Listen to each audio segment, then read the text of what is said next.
영국을 여행하는 분들에게는 빼놓을 수 없는 관광 여행지입니다.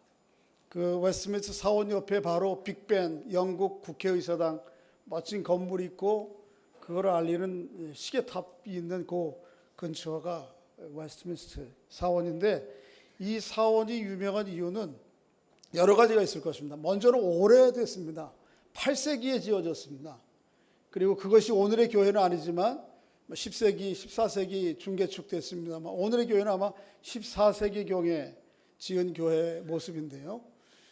그리고 오래됐을 뿐만 아니라 그곳에서는 영국 근대 국가가 만들어진 다음에 영국 왕 그리고 국왕들의 즉위식이 거기에서 있었습니다. 대관식이. 그래서 교회 안에서 항상 왕이 바뀌면 왕의 대관식이 이루어지는 곳이기 때문에 아주 뜻깊은 역사적인 그런 교회입니다. 그런데 그 교회의 그런 오래되었고 역사적인 사건의 현장이다라고 하는 건 중요한데, 정말 더 중요한 이유가 있습니다.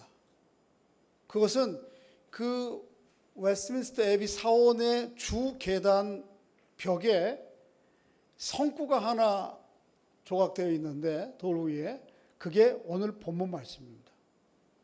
한번 좀 읽어볼까요? 15절입니다. 이 말씀이 거기에 기록되어 있어요. 시작. 일곱째 천사가 나팔을 불매 하늘에 큰 음성이 나서 이르되, 그게 아니고 여기서부터 기록되어 있어요. 세상 나라가. 시작. 세상 나라가 우리 주와 그의 그리스도의 나라가 되어 그가 세세토록 왕노릇 하시리로다. 요 말씀이 거기에 기록되어 있습니다. 저를 보십시오. 한번 상상을 한번 해보세요. 여기 지금 영국의 새로운 왕의 대관식이, 즉위식이 이루어지는데, 그 왕과 그 왕을 옹이하는 백성들, 시민들이 모여있는, 그래서 행사를 하는 뒤에 뭐라고 그러냐면, 세상 나라가 우리 주와 그리스도의 나라가 되어 그가 세세토록 왕노릇 하시리로다. 지금 즉위받는 그 왕도 그 왕을 옹이하는 백성들의 의지가 아니고요, 정말 이 나라는 그 왕과 영국이라고 하는 나라의 주권이 아니고 하나님께서 이 나라를 다스린다.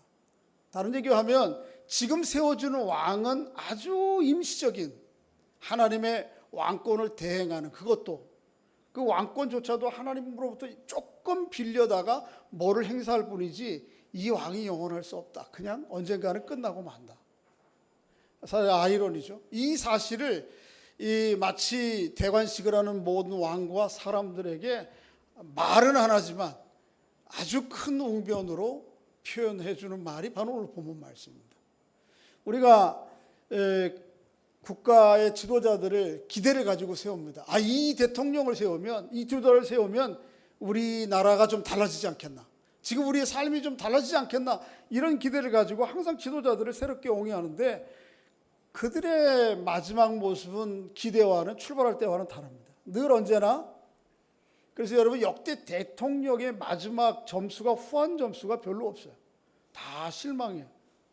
또 그럼에도 불구하고 우리는 내년에 또 한 번 나라가 한번 좀 난리가 날 것입니다. 마치 누가 등장하면 뭐 나라가 좀 어떻게 될 것처럼. 불가능합니다. 왜 번번이 우리는 큰 기대를 갖고 지도자를 세우지만 번번이 실망을 안고 그를 보내야 되는 이유가 어딘지 아십니까? 첫째는 그 사람 개개인의 자질의 문제입니다. 가치관과 자질과 능력의 문제이기도 합니다만은, 그것보다 더 근본적인 것은 뭐냐 하면 인간 지도자, 인간 왕이 가지고 있는 지도력의 한계 때문입니다.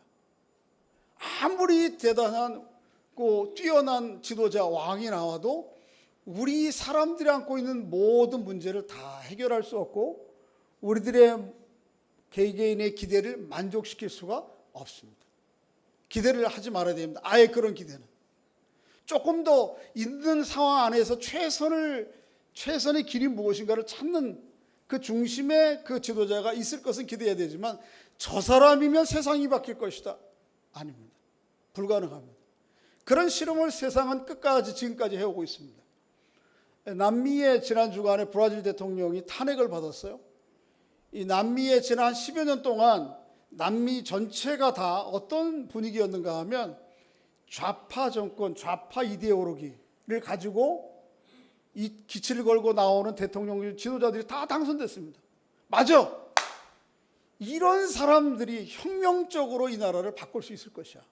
그렇게 해서 10여 년 동안 실험을 했거든요. 그런데 결국은 뭐죠?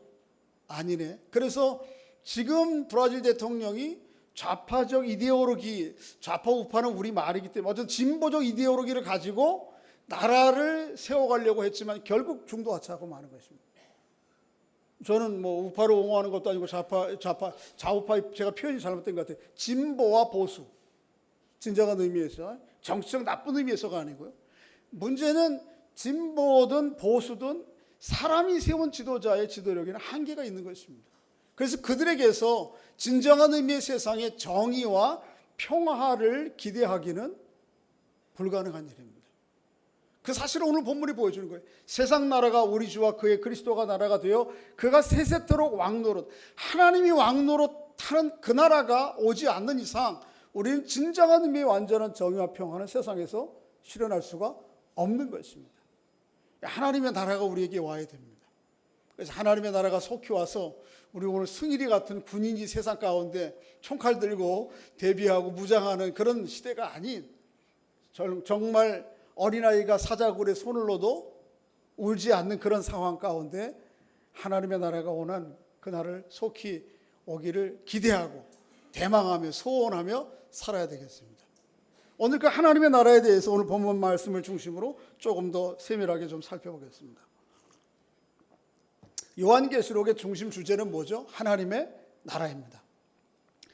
요한계시록이 일부 기독교 이단이나 아니면 세대주의 종말론을 주장하는 사람들처럼 이 해괴망청한 무슨 뭐 신비스러운 이런 게 있는 것이 아니고요. 이 요한계시록의 중심 주제는 하나님의 나라예요. 하나님께서 세상을 다스리실 것이다. 결국 다스리실 것이다. 그 나라가 오고 있다. 그리고 그 나라는 이미 왔다. 그거를 강조하고 있는 말이 요한계시록입니다. 요한계시록 전체 구조와 문학적 특징을 통해서 그 사실을 확인했죠. 제가 서론 요한계시록을 처음 시작하면서 그 말씀을 드렸어요. 이 요한계시록을 기록한 요한은 굉장히 히브리적인 전통적인 사고를 가지고 있는 사람입니다. 이 히브리적인 사고의 문학적 특징이 뭐냐 하면 교차 병행 구조라고 하는 거죠. 영어로 하면 키아스미라고 하는데 이 키아스미라고 하는 용어는 하나인데 이거를 번역한 용어들이 굉장히 많아요. 그래서 교차 병행 구조, 교차 대조 구조 뭐 이렇게도 하는데 어떤 것이냐 하면 그런 틀 속에서 히브리 사람들이 이게 글 쓰는 방식이에요. 특징 중에 하나예요. 이런 거죠. 한번 좀 앞에 내용을 한번 좀 보시면 요한계시록을 보면요. 요한계시록은 이런 것입니다. 맨 서론 부분의 내용이 맨 끝의 내용 부분과 같은 짝을 이룹니다. 예. 그래서 1장 1절에 보면 복된 자 반드시 속히 될 일이 그리고 하나님에 대한 예배가 나와요. 그러고 요한계시록 맨 끝에 보면 복된 자 반드시 속히 될 일 예배의 마무리 이런 대칭적 문학 구조를 가지고 있어요. 글의 구조. 조금 더 안에 들어오면 그래서 이 A와 A-가 짝을 이루는 거예요. 시작과 끝이. 조금 더 안으로 들어오면 1장 9절부터 20절과 21장과 22절 내용이 비슷한 내용입니다. 예수님의 영광스러운 모습과 예수님께 속한 성도의 영광스러운 모습. 이게 대칭적으로 구조적으로 보여줘요. 조금 더 안으로 들어오시면 그래서 B와 B-가 대조를 이루고요. 짝을 이루고 C에는 2장 1절부터 3장 20절이 7교회를 통한 축복과 심판에 대한 메시지고요. 20장부터 21장이 하나님의 교회를 통한 승리와 천년왕국이 이루어지는 축복과 심판이 또 기록되어 있습니다. 그리고 그 중심이 4장부터 19장 내용이에요. 이 4장부터 19장 내용이 굉장히 길잖아요. 이거를 조금 더 똑같은 대칭 구조로 살펴보면 이런 구조입니다. 다음 엔터 쳐주세요. 4장 전반부와 8장까지가 이인심판인데 그것이 세상의 역사의 주권자 되시는 하나님으로 말미암는 환난과 구원의 역사들을 그런가 하면 17장부터 19장도 비슷한 주제를 다루고 있습니다. 그래서 짝을 이루어요. 또 안으로 들어오시면 8장부터 9장까지가 이 불신 세상에 대한 하나님의 심판, 그게 나팔 재앙으로 심판으로 드러나는데 15장부터 16장에는 뭐죠? 똑같은 주제예요. 불신 세상에 대한 하나님의 심판, 이것이 대접 심판으로 기록되어 있어요. 이게 또 짝을 이룹니다. 조금 더 안으로 들어오시면 10장부터 11장은 그 불신 세상 가운데 교회의 사명이 무엇인가? 환난 가운데 존재하는 교회는 어떤 사명을 감당해야 되겠는가를 기록하고 있는가 하면 11장과 14장에도 역시 같은 내용입니다. 단지 사명을 감당하는 것이 아니고 교회가 승리한 모습을 보여줍니다. 그리고 그 중간에 뭐가 있어요? 오늘 본문입니다. 11장 15절부터 18절, 사실 19절까지라고 저는 연결했는데요. 이것입니다. 그러니까 뭘 얘기해요? 요한계시록 전체가 얘기하고자 하는 것이 뭐예요? 하나님의 나라예요. 그리고 사실은 성경 전체가 얘기하고자 하는 것이 이 하나님의 나라입니다. 이 하나님의 나라를 누리시고 하나님의 나라를 대망하며 살아가는 여러분과 제가 될 수 있기를 주의 이름으로 축복합니다. 근데 하나님의 나라 그러면 이제 성도들이 오해하는 게 몇 가지가 있어요. 그래서 오늘 보면 중심으로 두 가지를 살펴보려고 그러는데 이제 꺼주셔야 됩니다. 하나님의 나라 하면 하늘나라라고 생각해요. 어디에 있는 나라? 땅에 있는 나라가 아니고 어디 나라? 하늘나라. 이건 언제 가야 되죠? 죽어서 가야지. 여기 있으면 땅 딛고 있는 동안은 못 가잖아요. 그렇죠? 죽어가지고 쉬 무슨 귀신 올라가듯이 올라갈까요? 이거 오해해요. 하나님의 나라 그러면 하늘나라. 그래서 소련의 유명한 우주여행사가 달에 갔다 오고 나서 유명한 말을 했죠. 달에 갔더니 하나님이 안 계시더라. 이런 무식한 소리를 했어요. 예, 성경을 몰라도 되게 모르는 거죠. 근데 유리겔라만이 아니고 우리가 비슷한 생각을 한단 말이에요. 하늘나라 그러면 저기 있는 나라. 여기 있는 게 아니고요. 그 결정적인 오해의 원인은 아마도 마태에게 있는 것 같아요. 이 마태 복음서를 기록한 마태가 이 하나님의 나라를 기록할 때의 표현을 천국이라고 표현했어요. 뭐라고요? 천국. 하늘나라라고 표현했어요. 그러고 보니까 사람들의 뉘앙스가 느낌이 그 언어적인 느낌이 이 땅에 있는 나라가 아니고 저 하늘에 있는 것이겠구나 이렇게 생각을 하는 거예요. 근데 사실은 마태가 하늘나라라고 표현한 데는 히브리 사람들이 그 하늘나라 천국에 대한 개념이 우리가 가지고 있는 것과는 달라요. 완전히. 그래서 마태가 하늘나라라고 기록을 했어도 우리가 상상하는 그런 하늘나라는 히브리 사람들이 생각한 게 아닙니다. 뒤에 누가나 마가나 요한이나 다른 서신서에서 보여주는 하나님 나라의 개념으로 히브리 사람들이 이해했는데 우리는 용어가 느낌이 그게 아니기 때문에 저기라고 그랬어요. 저기. 그런 거예요, 아니에요? 하늘나라 저를 보세요. 굉장히 중요한 문제인데 하늘나라 언제 가실 거예요? 에? 죽어봐야 알아요? 죽으면 갈 거예요? 하늘나라는 그런 게 아니에요. 하늘나라가 뭔지 오늘 본문을 좀 통해서 확인해 보면, 자, 우선 먼저 로마서를 한번 살펴보겠습니다. 로마서 14장을 한번 보세요. 로마 14장 17절입니다.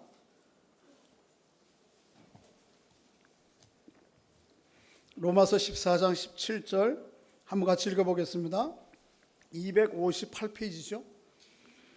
로마서 14장 17절 시작. 하나님의 나라는 먹는 것과 마시는 것이 아니요 오직 성령 안에 있는 의와 평강과 희락이라. 자, 보세요.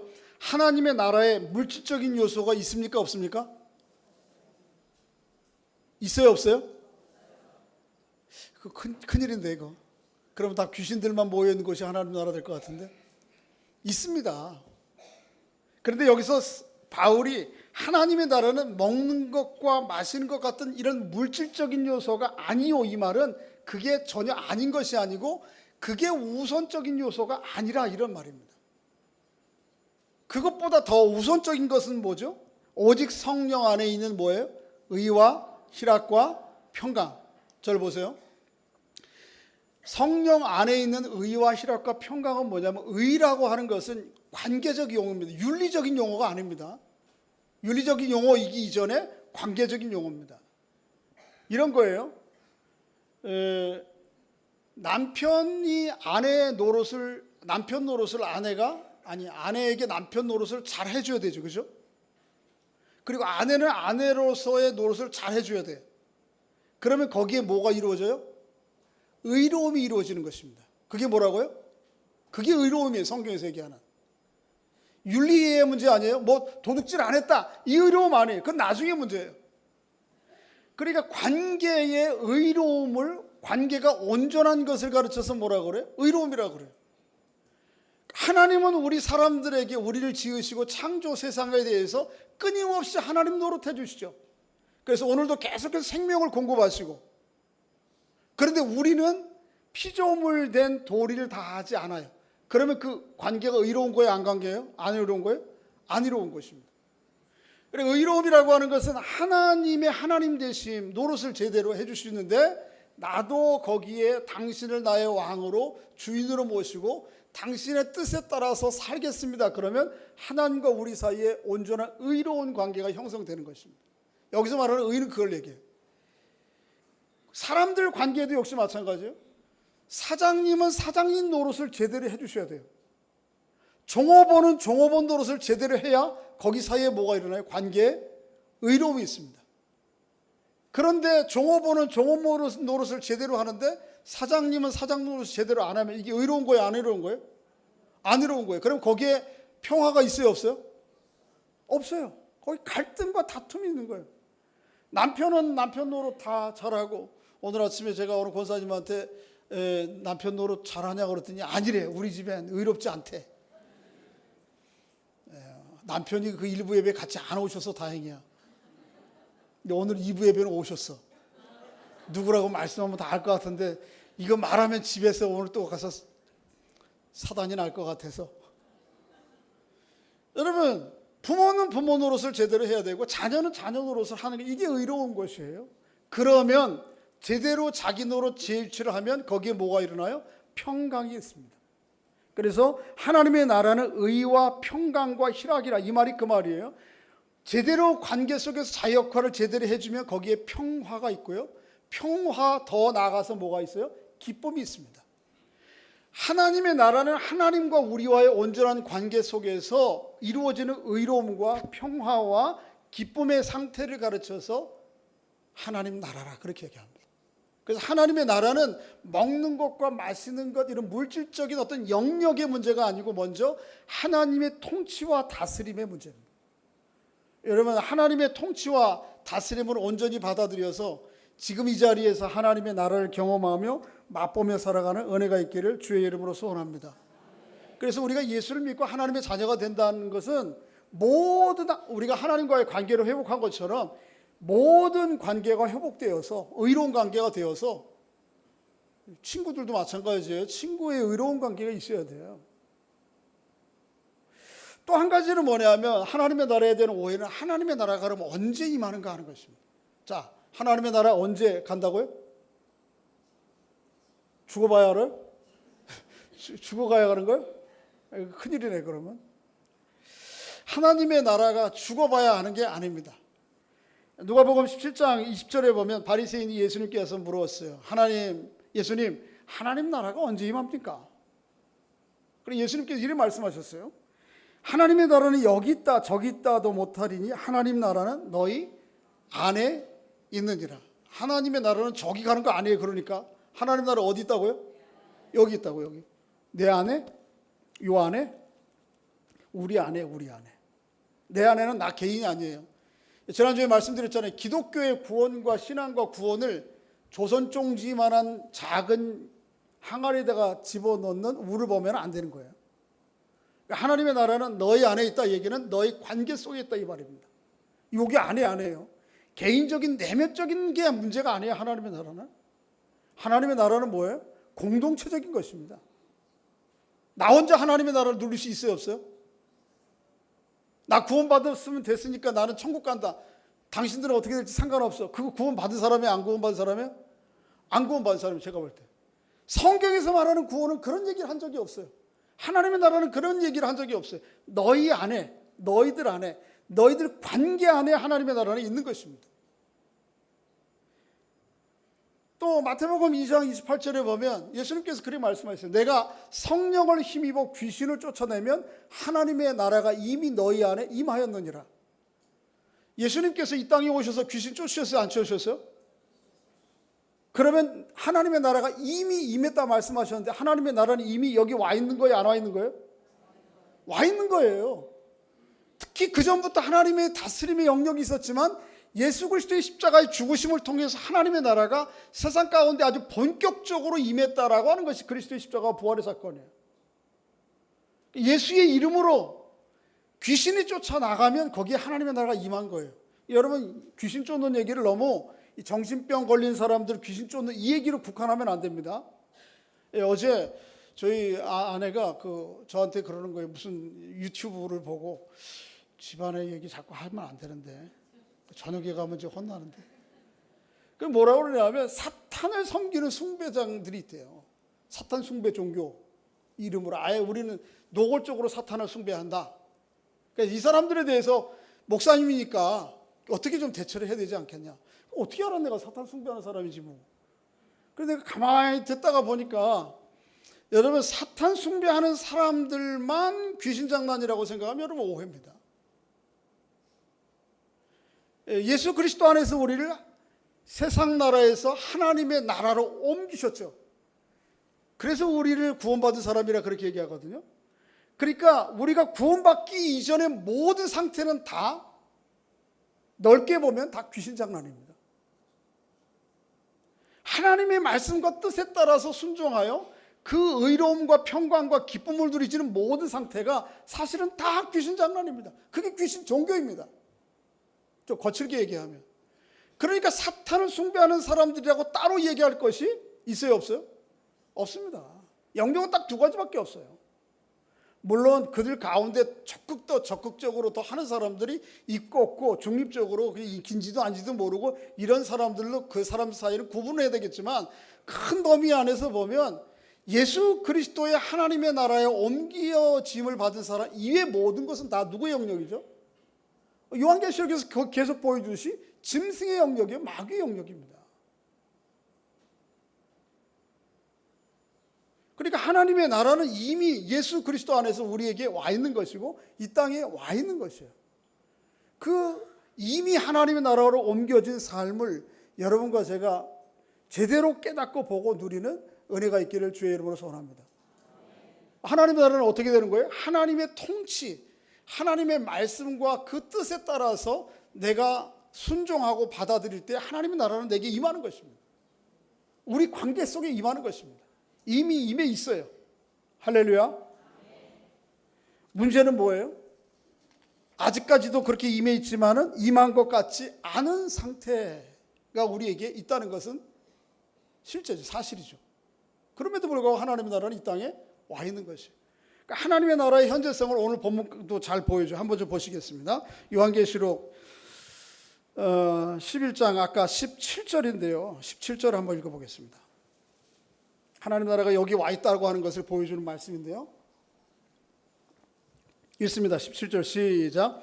이르되 감사하옵나니 옛적에도 계셨고 지금도 계신 주 하나님 곧 전능하시니요 친히 그 권능을 잡으시고 왕노릇 하시도다.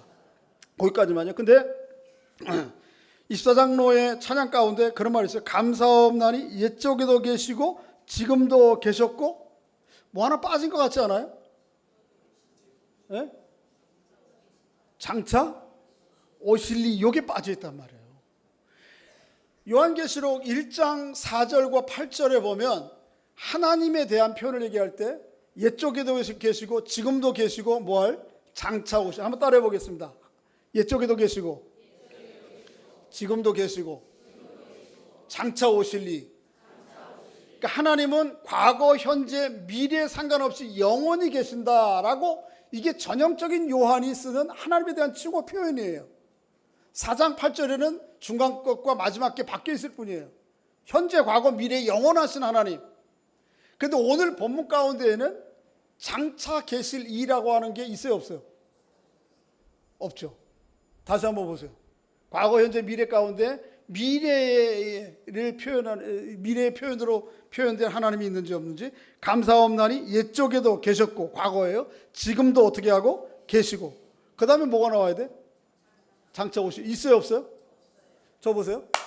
요한의 실수일까요? 아닙니다.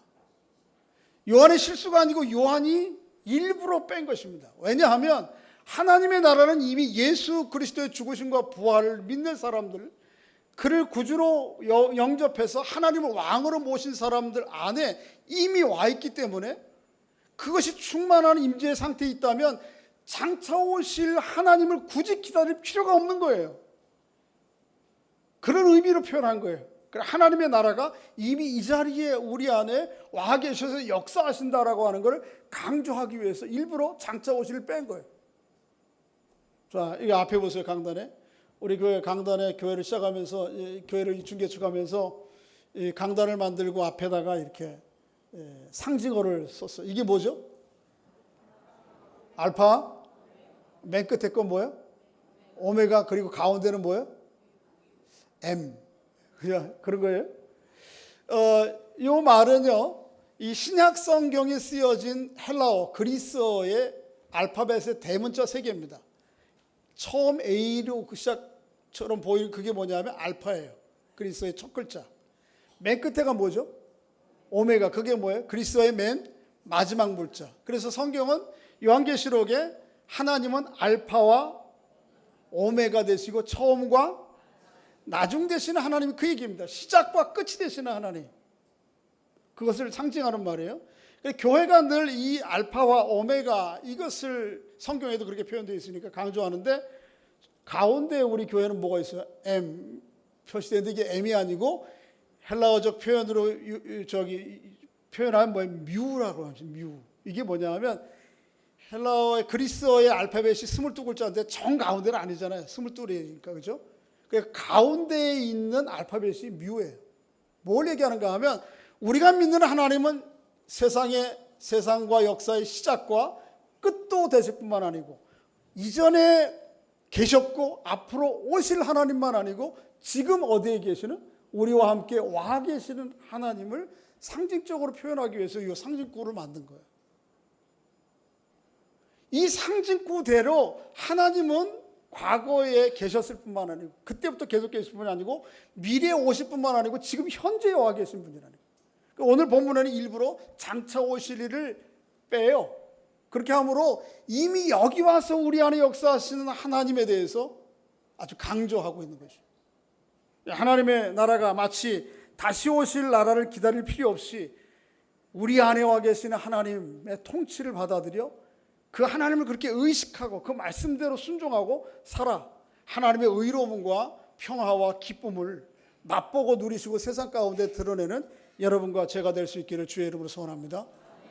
어떻게 해요? 나를 통해서 이미 내 안에 하나님과의 그리고 우리 안에 하나님의 말씀의 순종으로 말미암는 의로움이 이루어지면 거기에 평화가 있게 되고 거기에 뭐가 일어나요?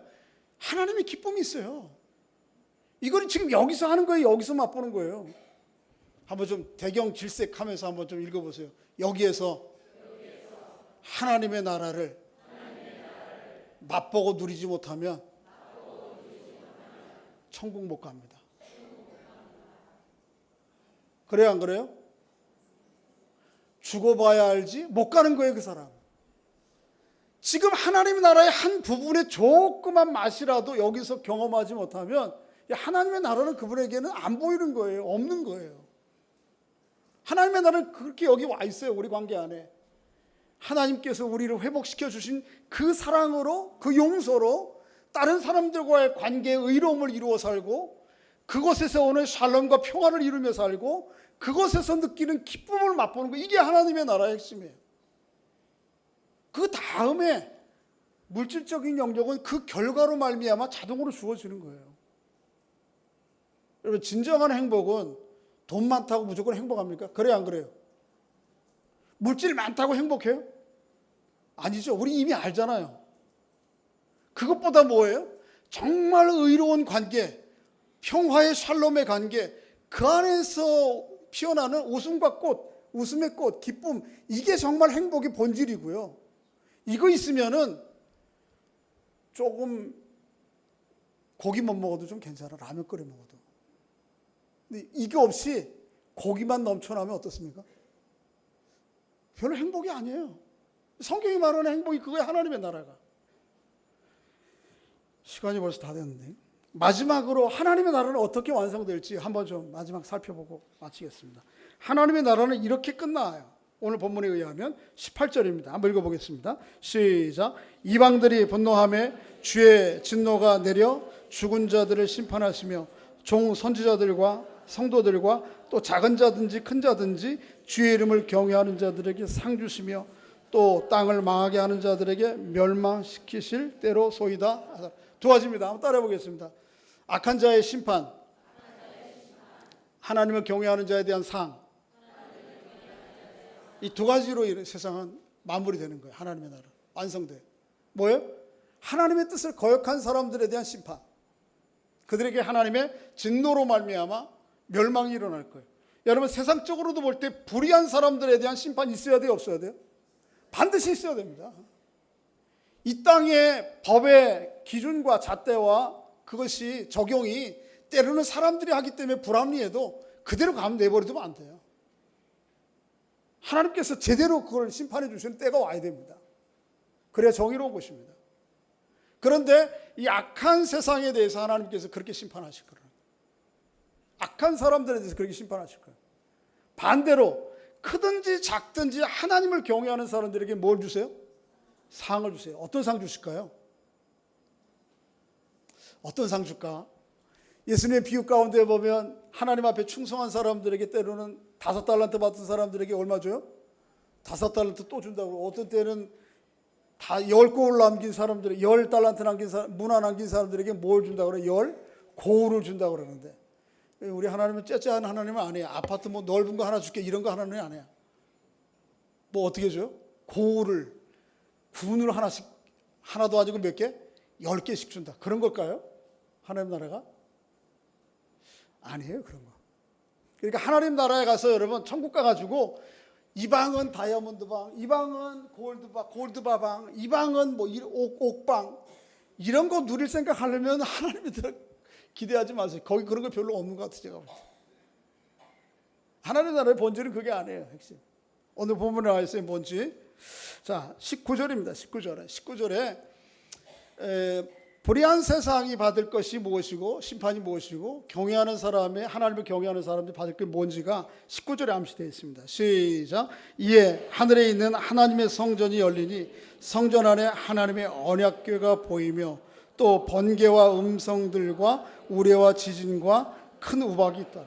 먼저 악한 세상을 향해서 하나님이 주신 심판은 뒷부분이에요. 또 번개와 음성과 우레와 지진과 큰 우박, 이것이 막 쏟아지는 거예요. 이게 심판이죠. 그런가 하면 하나님을 경외하는 사람들이 받을 상이 그 앞에 있어요. 뭐죠? 다시 한번 19절 읽어봅니다. 시작. 이에 하늘에 있는 하나님의 성전이 열리니 성전 안에 뭐가 보여요? 하나님의 언약궤. 이 하나님의 언약궤가 하나님을 경외하는 사람들이 받을 상이에요. 저를 보세요. 악한 세상에게는 번개와 우박과 우레와 지진이 쏟아져요. 최근에 비가 많이 와가지고 일본에 난리가 났잖아요. 근데 그런 정도가 아니고 하늘로부터 쏟아지는 번개와 우박과 우레와 지진, 이런 게 쏟아져요. 하나님의 심판이 어떤 양상으로 일어날지를 우리에게 상상하게 하시는 거예요. 그런데 하나님을 경외하는 자들에게는 뭐가 보여요? 하나님의 성전이 열리고 거기에 뭐가 보여요? 언약궤가 보인다니까. 이게 하나님을 경외하는 사람들이 최종적으로 받을 상이고 선물이에요. 하나님의 언약궤에는 무엇이 들어있는가 하면 세 가지가 들어있었어요. 첫째는 뭐죠? 이스라엘 백성들의 구약 역사 가운데 보면 시내 산에서 모세가 올라가서 받은 뭐예요? 십계명, 하나님의 뭐죠? 말씀이에요. 하나님 말씀. 이게 첫째 들어있었어요. 그러니까 여러분과 제가 이 세상 완성될 하나님 나라에서 받을 상은 이겁니다. 첫째는 하나님의 뭐예요? 말씀을 완전하게 받아요. 지금은 우리가 성경을 읽어도 무슨 내용인지 모르고 그 깊이를 제대로 이해하지 못하지만 그때가 되면 하나님의 말씀을 온전하게, 하나님이 원래 말씀하신 의도의 깊이만큼 이해하는 때가 올 거예요. 할렐루야. 감사하잖아요.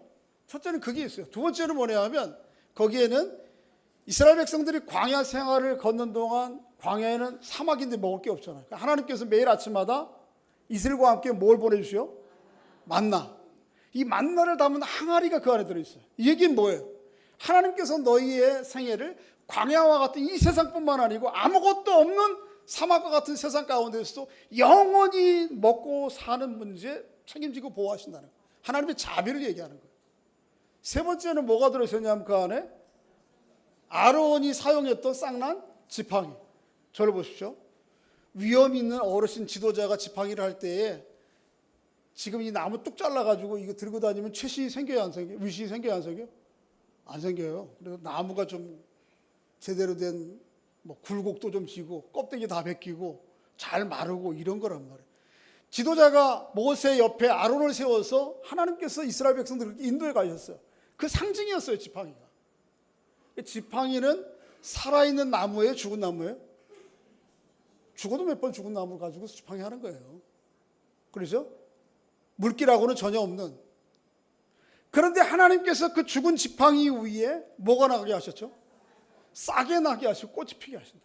그런 기적적인 역사를 아론의 지팡이를 통해서 보여주셨는데 그 지팡이가 이 언약궤 속에 들어있는 거예요.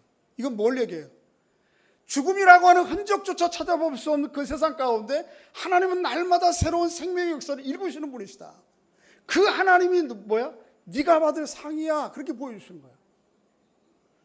세 가지예요. 하나님의 말씀, 그 다음에 하나님의 자비의 상징인 은혜의 상징인 만나 담은 항아리, 그 다음에 하나님의 끝없는 생명의 상징인 뭐예요?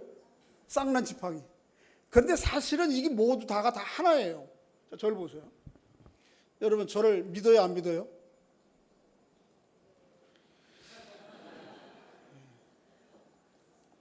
제가 목회를 잘한 게 아니에요. 제가 여러분 저를 믿어요, 안 믿어요? 그러면 주저없이 믿습니다. 그래야 되는데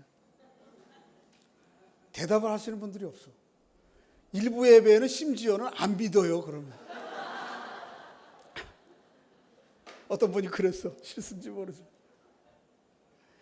저를 믿는다라고 하는 얘기는 제 얼굴을 믿는 거 아니잖아요. 그죠? 제 뭐를 믿는 거죠? 말을 신뢰하는 겁니다. 말. 하나님께서 십계명을 주시고 말씀을 주신다는 얘기는 그 하나님의 십계명과 말, 이 도구를 주신다는 게 아니고 이 말씀 가운데 있는 그 하나님 자신을 주신다는 말이에요. 만나와 메추라기 주신다는 얘기는 제가 종종 말씀드리지만 아버지 손에 들려있는 모찌 복 그 얘기가 아니에요. 한마디로 얘기하면 내가 받을 상은 나다, 이 말입니다. 여러분이 하나님을 믿고 이 세상을 살아가면서 누릴 것 중에 여러분이 받을 상 가운데, 여러분이 받을 선물 가운데 하나님 자신인 것보다 더 큰 게 있어요. 그런데 하나님은 하나님을 경외하는 자에게 언약궤를 보여주신다는 얘기는 바로 그거예요. 바로 내가 네 선물이다. 너의 몫이야. 너의 상이야. 그 얘기입니다. 이 사실을 깨달은 다윗은 시편 16편 말씀에서 그렇게 얘기하죠. 한번 따라해 보겠습니다. 주님, 주밖에는 나의 복이 없습니다. 내 복은 뭐예요? 오로지 누구 분이에요? 당신 분입니다. 시편 124편에 다윗은 142편에 비슷한 말씀을 하고 있습니다. 한번 따라해 보겠습니다. 주님, 살아있는 사람들의 땅에서 나의 분깃은 당신입니다. 내 몫은 누구라고요? 내가 누릴 선물, 내가 누릴 상, 내가 누릴 보화는 선물은 당신뿐입니다. 이게 뭐예요? 이게 성도가 완성될 하나님 나라에서 누릴 상이요 복이에요. 그런데 그것을 어디에서부터 우리 지금 누리고 경험하는 거예요? 여기에서부터. 꼭 그것을 거기 가서 누리려고 하지 마시고 다윗의 고백처럼 주님, 주밖에 나의 복이 없다 하였나이다. 주님, 살아있는 사람들의 땅에서 주님만이 나의 분깃입니다. 그렇게 주님의 임재와 주님의 은혜와 주님이 공급해 주시는 생명의 역사를 날마다 여기서 누리며 살아가는 것이죠. 여러분, 여러분에게 저에게 그런 하나님의 나라가 임하는 역사가 있기를 주의 이름으로 축복합니다. 내가 그렇게 누릴 뿐만 아니고 내가 가는 곳곳마다 하나님의 나라가 일어나야 됩니다. 할렐루야. 나를 통해서 그 하나님의 나라가 공급되어야 됩니다. 그래서 여러분이 맺고 있는 모든 관계에 의로움을 이루시고 거기에 샬롬 평화를 이루시고 그 샬롬 가운데 있는 기쁨을 주변 사람들, 나와 관계된 모든 사람들이 노래하고 기뻐하고 할 수 있는 그런 하나님의 나라를 누리시고 하나님의 나라의 통로되는 은총이 있기를 주의 이름으로 축복합니다. 아버지 하나님, 우리 감사합니다. 하나님의 나라를 저희들에게 허락해 주시고 비록 완전하진 않지만 그러나 맛보고 누리기에 충분한 하나님의 나라를 예수 그리스도를 통해서 누릴 수 있도록 은총을 베풀어 주시니 감사합니다. 주님이 나에게 하나님 노릇 제대로 해주시는 것처럼 나도 하나님께 제대로 하나님을 나의 왕으로 주인으로 모시게 하시고 또 그 의로움을 확대하여 우리들의 모든 관계 속에서 적용하게 하시고 그 가운데 평화와 기쁨을 누리며 또 그것을 세상 가운데 드러내며 살아가는 저희들 삶이 될 수 있도록 주의 은혜를 베풀어 주옵소서. 예수님의 이름으로 기도하옵나이다. 아멘.